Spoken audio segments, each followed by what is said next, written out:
जाओ कभी तो मुनि जी ने उसको भी बहुत अच्छा कर दिया। वहां एक मुंशी समर्थन को अपने यहां रखा 100 रुपए महीने में, नेत्रवंत रामगढ़ शेखावटी का रहने वाला। उसने वैदिक यंत्रालय में स्थापित करके काम शुरू किया छापने का और वेदों का प्रकाशन शुरू किया। राजस्थान समाचार नाम का दैनिक समाचार पत्र स्वातंत्र आंदोलन के लिए महर्षि दयानंद सरस्वती जी ने प्रारंभ करवा दिया। 1884 में ये अखबार वाले कई बार सीनियरिटी की बात करते हैं ना, हम सीनियर हम सीनियर हम सीनियर, वो 1884 में आ जाए, उसके पहले हो तो सीनियर। 1884 में अजमेर से निकलता। आप कल्पना कीजिए उस समय प्रकाशन प्रारंभ हुआ, उस समय समाचार पत्र के द्वारा नव जागरण का काम स्वामी जी ने प्रारंभ करवाया और वो अखबार अंग्रेजों जब्त करते रहे, चलता रहा, होता रहा, करता रहा। स्वामी जी ने देखा जरा जोधपुर में भी जागृति की है। अब जोधपुर में दिक्कत क्या थी? जोधपुर के अंदर दिक्कत यह थी कि वहां पर जो शासन था वो नाथों के हाथ में था। ये जानते हैं राव साहब, नाथ जी के नाम ही सब काम होता था, आयुष्नाथ जी, और वही आज्ञा निकालते थे, वही धन आवंटन करते थे, वही चेले चाटियां पालते रहते थे। उन्होंने देखा ये कैसा शासन है। दयानंद सरस्वती जी गए, वहां के तत्कालीन शासक थे, उसको समझाया एक शासक कैसा होना चाहिए, तुम्हारा जीवन कैसा होना चाहिए। संध्या के बाद कोई महिला, पराई महिला तुम्हारे इधर नहीं आनी चाहिए।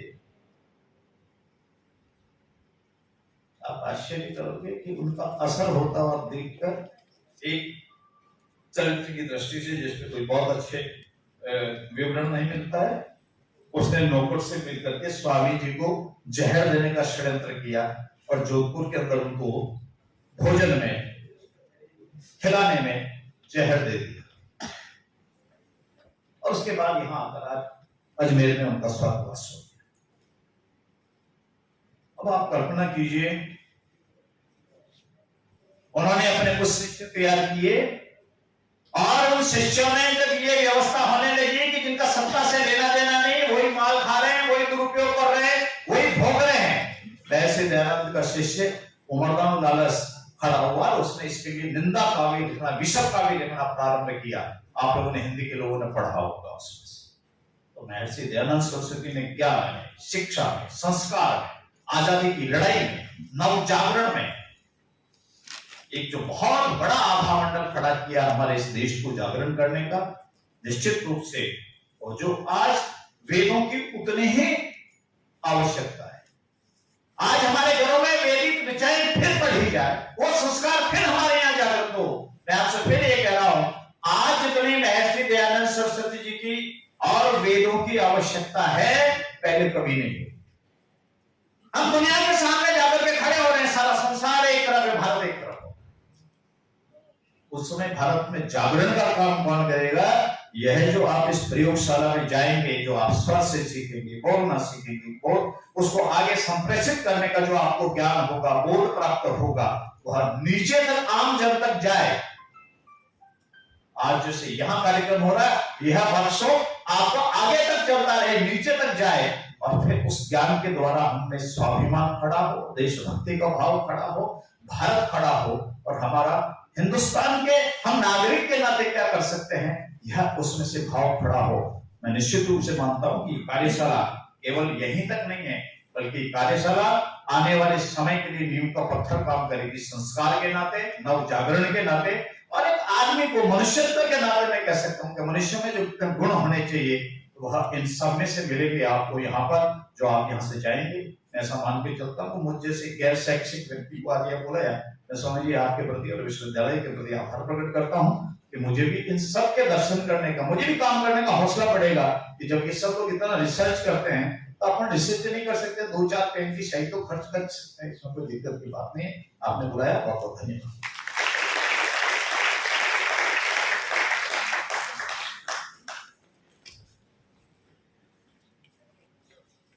सुखमयी तनाव रहित जीवन के लिए आवश्यक है कि हम अपनी जड़ों से सदैव जुड़े रहें।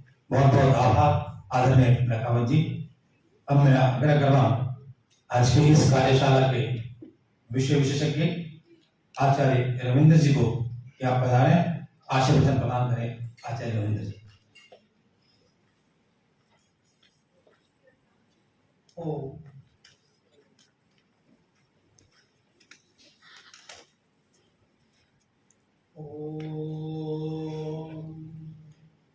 कविमत्तिमुपस्तु हि सत्यधर्माणवध्वरे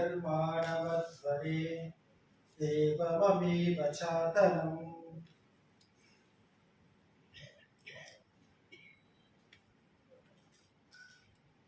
पिछले साल लगभग इन्हीं दिनों में व्हाट्सएप पे किसी ने सूचना भेजा था कि ऋषि उद्यान में कोई स्पर्शनधाम कार्यशाला होने वाला है,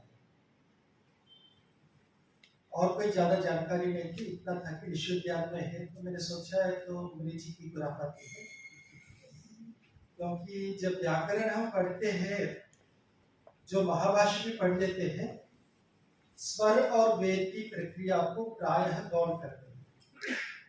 एक तद्धित प्रक्रिया है स्वर और वेद, तो जो व्याकरण विधिवत पढ़ते वो भी उस पर उतना रुचि नहीं देते, और इसको एक शिविर के रूप में समझ में तो नहीं आ रहा था। सोच रहा था कि उस पे जाओ देखो है क्या। इतने में धीमान जी का फोन आया था कि आपको आना है, इसमें 2 दिन आपका ये विषय रहेंगे। तो मन तो था ही, तो मैं आ गया। आया था 2 दिन यहाँ इस कार्यशाला में समय देने, और कुछ लोगों से मिलने में 7-8 दिन का समय निकाल के आया, अपना विषय रखा, फिर उसके बाद धीमान जी का विषय सुना।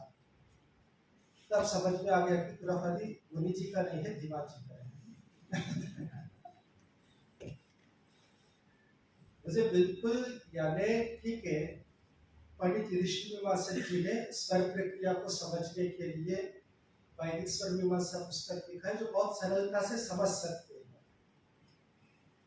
पर उसको भी और ज्यादा सरलता से समझाना, और उसको काफी आपने विस्तार भी किया। जो विषय पंडित युधिष्ठिर जी ने छुआ नहीं था, तो उनको भी काफी विस्तार से कई ऐसे छंदाक्षर विधि बोलते ना, जिसको सामान्य व्यक्ति जानता ही नहीं है, उन सबको समझना पहले, फिर उनको समझाना, और भी कई बातें हैं जो शिविर से अतिरिक्त सॉफ्टवेयर के संबंधित, यानी उसका प्रयोग अपने शास्त्रों के स्वर आदि के दृष्टि से, यानी संहिता को कंठपाठ में कैसे बदलना इत्यादि। आपका कार्य देख के 2 दिन के लिए जो आया था, मैं पूरा 6 दिन रहा, और जो जाना था इधर उधर वो सारा कार्यक्रम बंद कर दिया।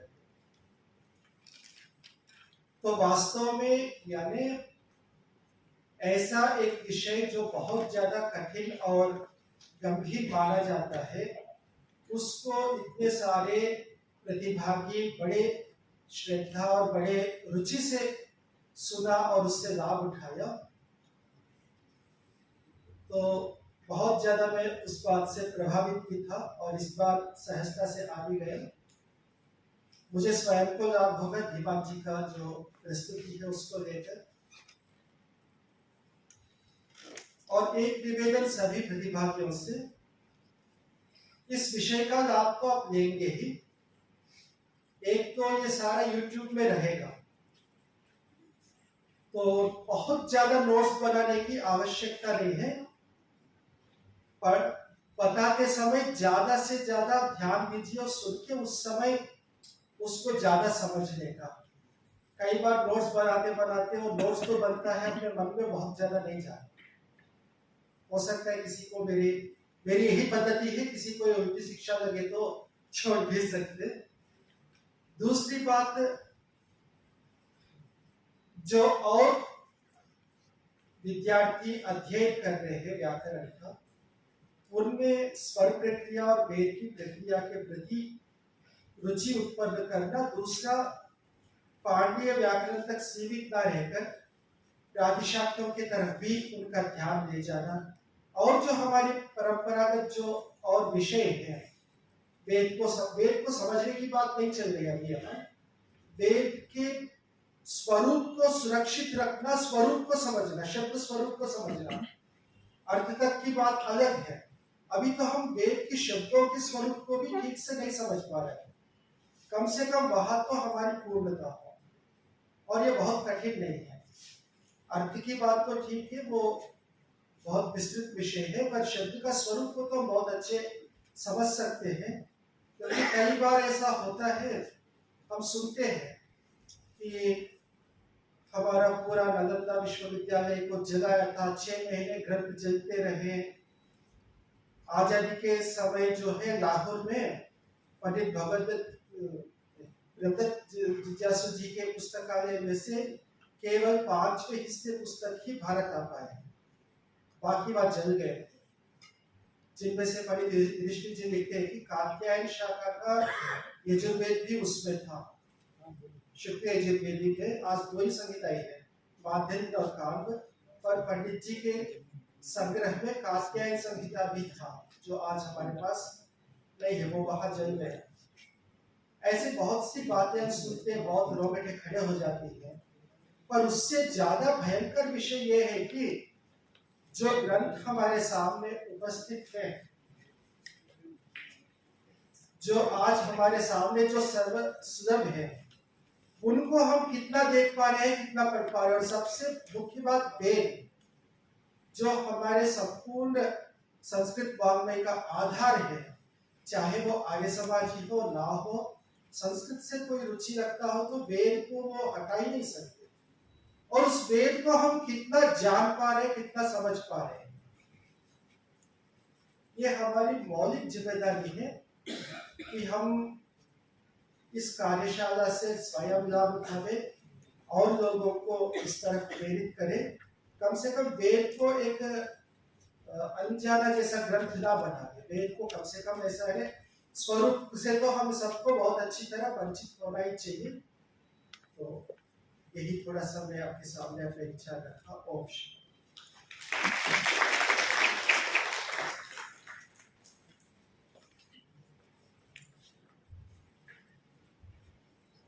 बहुत बहुत आभार आचार्य रविंद्र जी।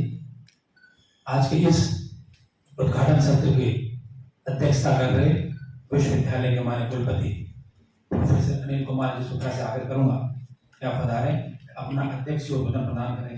माननीय कुलपति महोदय।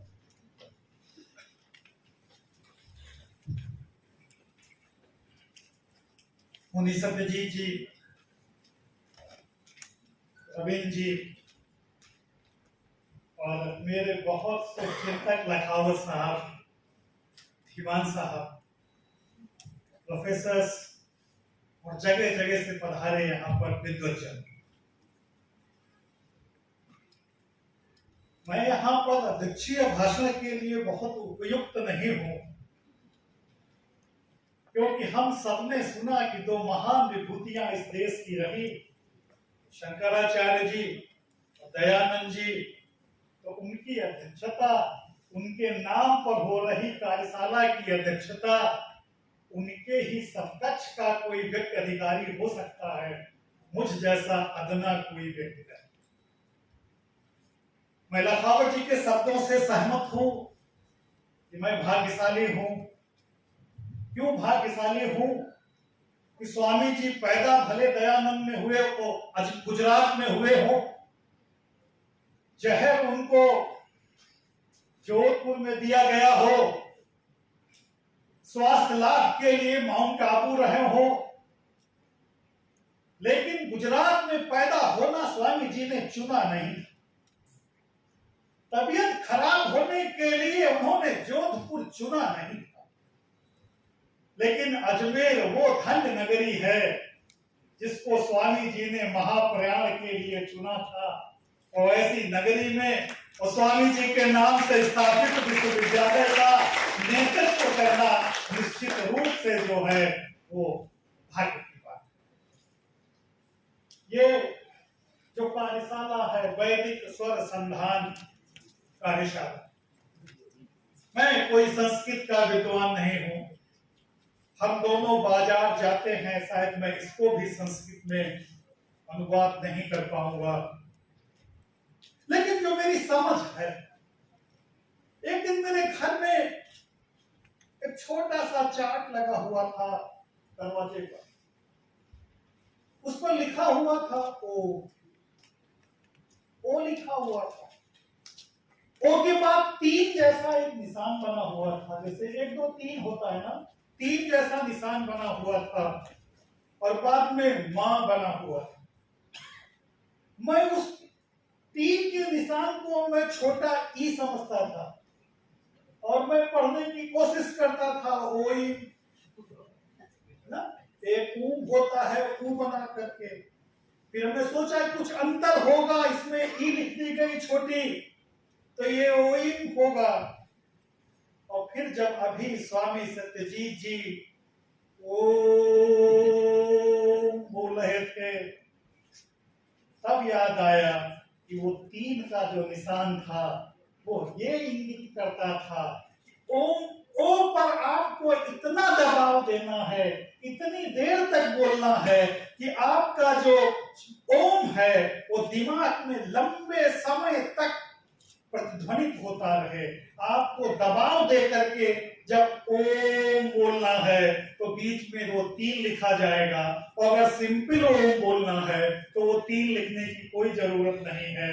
शायद कार्यशाला का जो पहला अनुभव रहा और जो शुद्ध उच्चारण सुनने का मौका मिला वो यही था कि वो जो गिनती छोटी सी लिखी हुई थी अब बहुत कम दिखाई पड़ती है। उसका मतलब क्या है?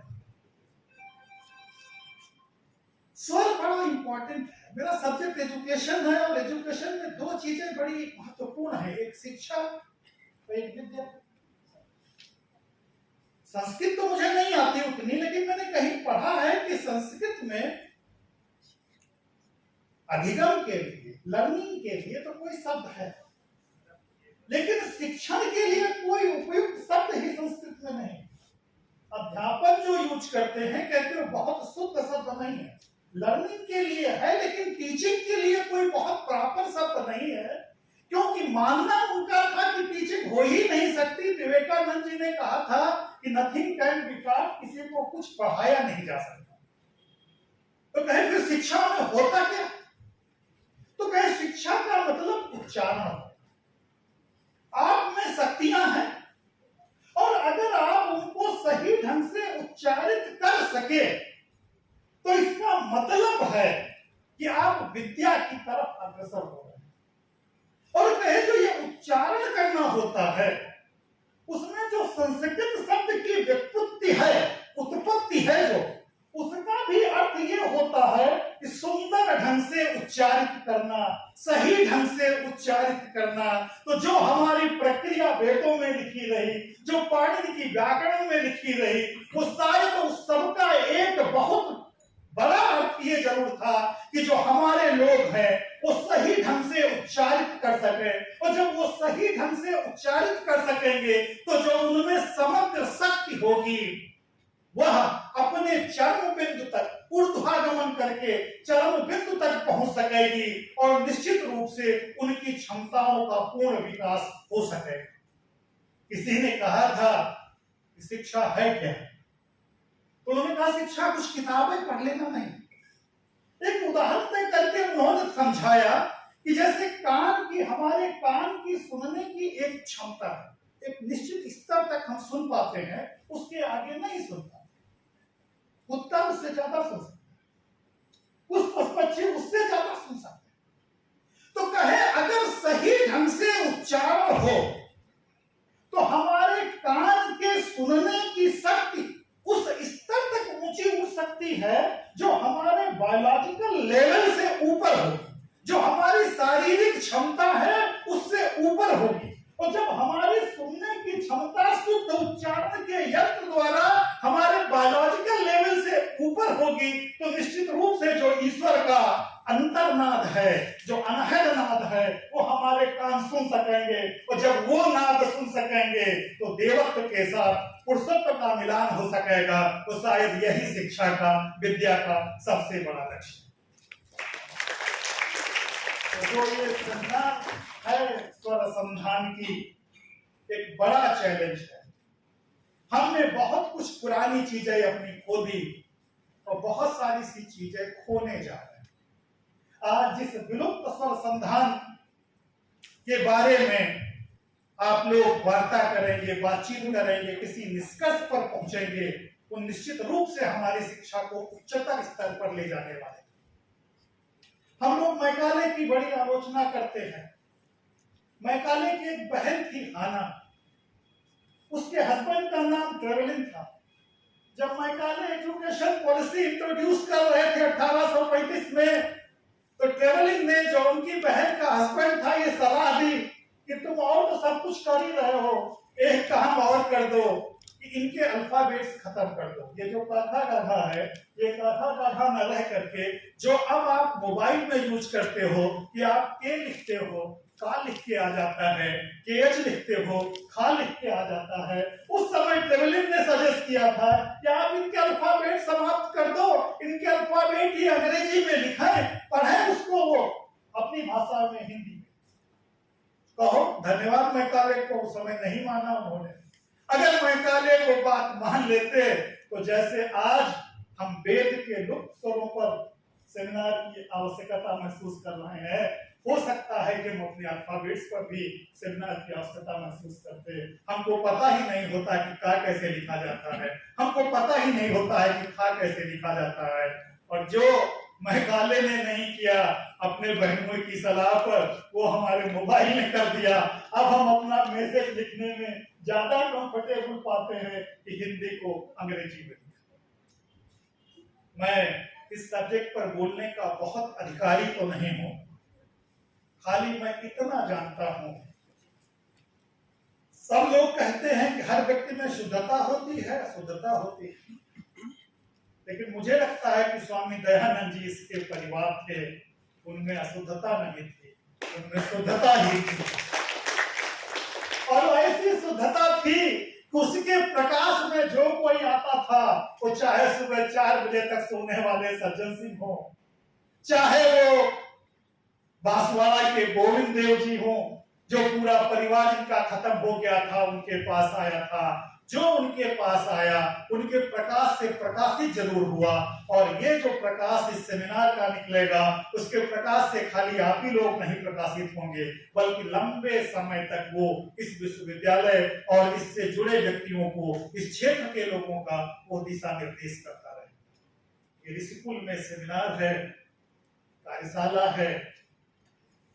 इस ऋषिकुल की कार्यशाला में भाग लेकर के निश्चित रूप से आप वेदों को नए परिदृश्य में समझो। मैं स्वामी जी से पूछ रहा था कि वेदों में कितनी ऋचाएं हैं। स्वामी जी ने बताया कि 20,000 से ज्यादा ऋचाएं हैं। मैंने कहीं गलत पढ़ लिया था कि किसी ने कहा था कि श्री कृष्ण जी के 16,000 रानियां, तो किसी ने जवाब दिया कि 16,000 रानियां नहीं थी। जहां मैंने पढ़ा था, हो सकता गलत पढ़ा हो, कि वेदों में कुछ 17,164 ऋचाएं हैं और श्री कृष्ण जी के 17,164 रानियां थी। तो फिर उसने पूछा कि वेद की ऋचा का और रानी से क्या मतलब है, कि जितनी वेद में ऋचाएं हैं उतनी कृष्ण जी की रानियां हैं। तो उन्होंने कहा कि आप कृष्ण जी की एक एक रानी का अर्थ तब तक नहीं समझ सकते हो जब तक तुमने वेद की एक एक ऋचा का अर्थ समझने की ताकत विकसित नहीं होगी। तो अगर जीवन को समझना है तो वेद की ऋचाओं को समझो, और जब वेद की ऋचाओं को समझोगे तब जीवन समर्थ होगा। मैं खाली इतने कह के अपनी बात समाप्त करूंगा। आप सभी को बधाई देते हुए ऋषिकुल में जा करके इस कार्यशाला की प्रक्रिया से गुजर करके आप ऋषित्व से देवत्व की तरफ बढ़ो, हमारी यही शुभकामना है। धन्यवाद।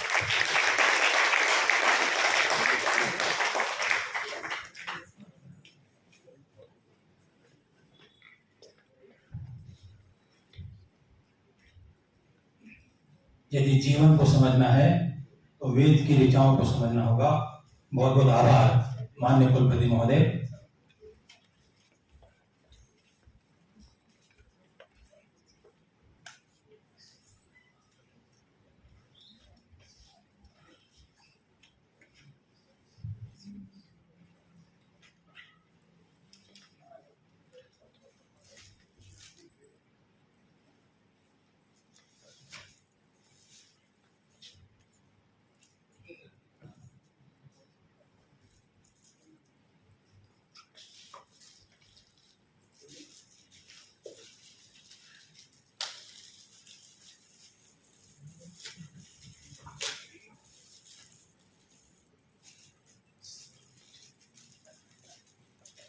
आज की इस राष्ट्रीय कार्यशाला के उद्घाटन सत्र की स्मृतियां आज के सभी अतिथियों के मन में स्मृति में सदैव रहे। इसी के निमित्त विश्वविद्यालय की दयानंद चौक द्वारा अतिथियों को स्मृति चिन्ह भेंट किए जाने हैं। आज के इस समारोह के मुख्य अतिथि आदरणीय ओंकार सिंह जी लखावत को विश्वविद्यालय की ओर से स्मृति चिन्ह भेंट करने के लिए मैं विश्वविद्यालय के माननीय कुलपति प्रोफेसर अनिल कुमार जी शुक्ला से आग्रह करूंगा कि आज के मुख्य अतिथि आदरणीय लखावत जी को स्मृति चिन्ह भेंट करें।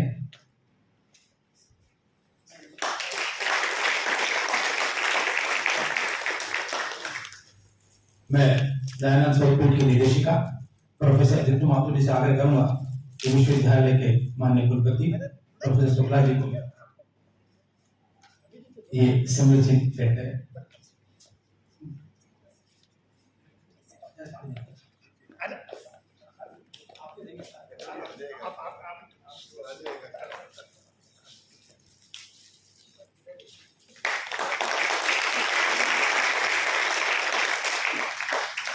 मैं पूर्व निदेशक प्रोफेसर प्रवीण माथुर से आग्रह करूंगा कि अब आप माननीय कुलपति जी को स्मृति चिन्ह भेंट करें।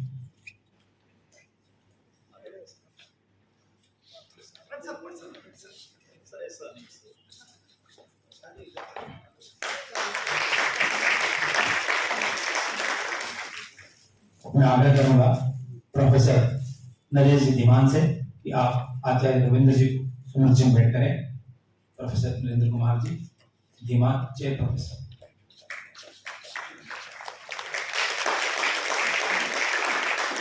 ये सभी स्मृतियां आज की इस चिन्ह के माध्यम से सदैव मन मस्तिष्क में रहेगी। मैं प्रोफेसर प्रवीण माथुर पूर्व निदेशक दयानंद स्वरूप से आग्रह करूंगा कि आप पधारें। धन्यवाद करते हैं।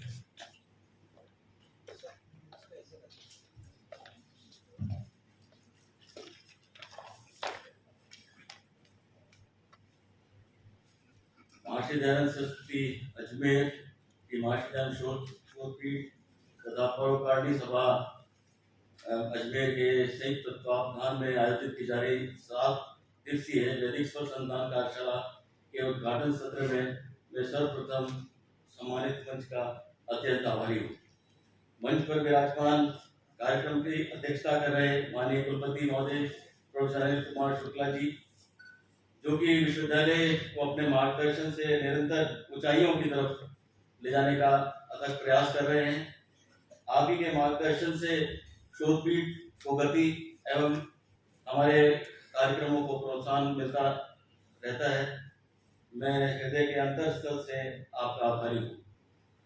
आज के समारोह के मुख्य अतिथि माननीय श्री ओंकार सिंह जी लखावत का मैं आभारी हूँ, जो कि हमेशा विश्वविद्यालय की हितैषी की भूमिका में रहे हैं। आपका मार्गदर्शन निरंतर हमें प्राप्त होता रहता है। आपने आज हमें समय दिया, हमें शोधपीठ को आगे कार्यक्रम करने की जो प्रेरणा दी। हम आपको विश्वास दिलाते हैं कि हम आपसे मार्गदर्शन प्राप्त कर आगे की कुछ रचना कुछ कार्यक्रम तैयार करेंगे और शीघ्र ही आपको इसके बारे में कुछ अवगत कराएंगे। हमारे बीच महर्षि दयानंद की उत्तराधिकारिणी सभा परोपकारिणी सभा के ओजस्वी मंत्री आदरणीय मुनि सत्यजीत जी आर्य का मैं विशेष आभारी हूँ, जो कि हमारी शोधपीठ की गतिविधियों में हमेशा हमारा मार्गदर्शन करते रहते हैं। ये कार्यशाला आपके सहयोग के बिना कर पाना मुश्किल होता। आपने सभी संभागियों का आवास और भोजन का प्रबंध ऋषि उद्यान में कर हमें अनुग्रहित किया है। कल से सभी सत्र गत वर्ष की भांति ऋषि उद्यान में होंगे। आपका स्नेह और आशीर्वाद पाकर हम धन्य हैं। मैं आभारी हूं कि आपने इस कार्यशाला को YouTube और Facebook के माध्यम से भी लाइव करने का निर्णय किया है। और अब धन्यवाद की कड़ी में हमारे विषय विशेषज्ञ सर्वप्रथम हमारे UGC Dayanand chair professor Naresh Kumar Dhiman ji, आपने विश्वविद्यालय में आकर हमें कृतार्थ किया। आपके द्वारा गत वर्ष संपन्न हुई वैदिक स्वर संधान कार्यशाला की सफलता के कारण ही उस विषय पर आयोजित यह दूसरी कार्यशाला है। हमारे दूसरे विषय विशेषज्ञ आचार्य रविंद्र जी जो कि वैदिक ग्राम हमीरपुर उत्तर प्रदेश से पधारे हैं। आप NIT वारंगल से M.Tech हैं, संस्कृत तो आप उसमें विद्वान हैं ही, आप उसकी तो योग्यता रखते ही हैं। ये M.Tech हैं हमारे बीच में है। आचार्य रविंद्र जी अपने अध्यापन कार्य की कुशलता के लिए प्रसिद्ध हैं। आपने हमारे निवेदन को स्वीकारा, इसके लिए साधुवाद, धन्यवाद।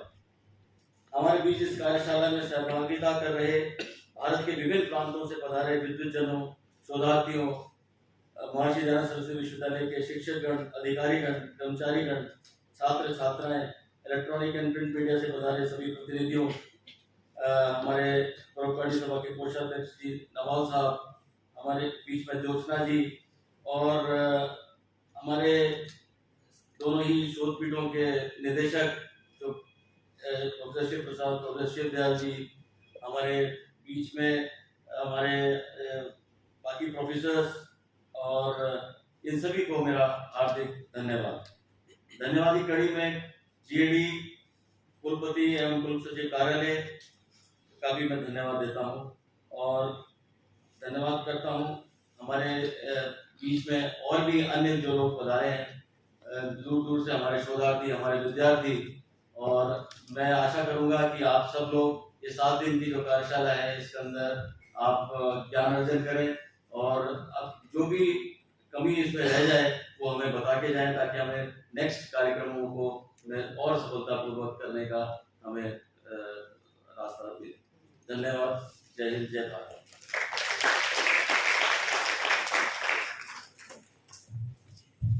मैं ऋषि उद्यान के कर्मचारी गण से आग्रह करूंगा कि शांति पाठ के लिए आप है।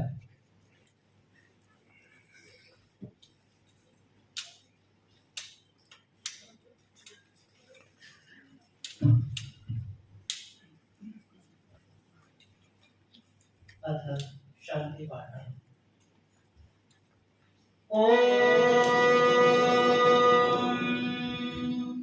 यो शान्तिरन्तरिक्षं शान्तिः पृथिवी शान्तिरापः शान्तिरोषधयः शान्तिः वनस्पतयः शान्तिर्विश्वे देवाः शान्तिर्ब्रह्म शान्तिः सर्वं शान्तिः शान्तिरेव शान्तिः सामा शान्तिरेधि। ॐ शान्तिः शान्तिः शान्तिः। सभी को साधन।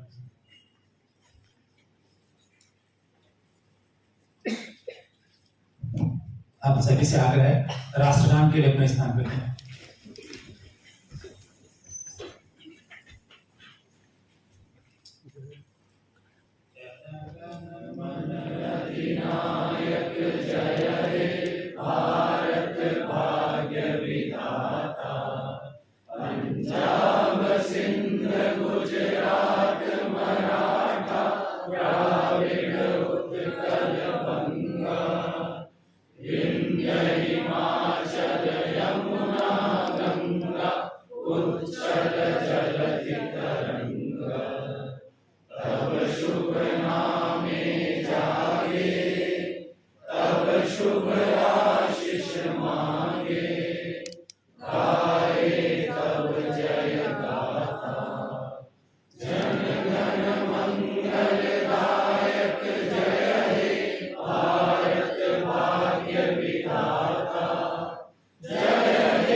बहुत बहुत धन्यवाद।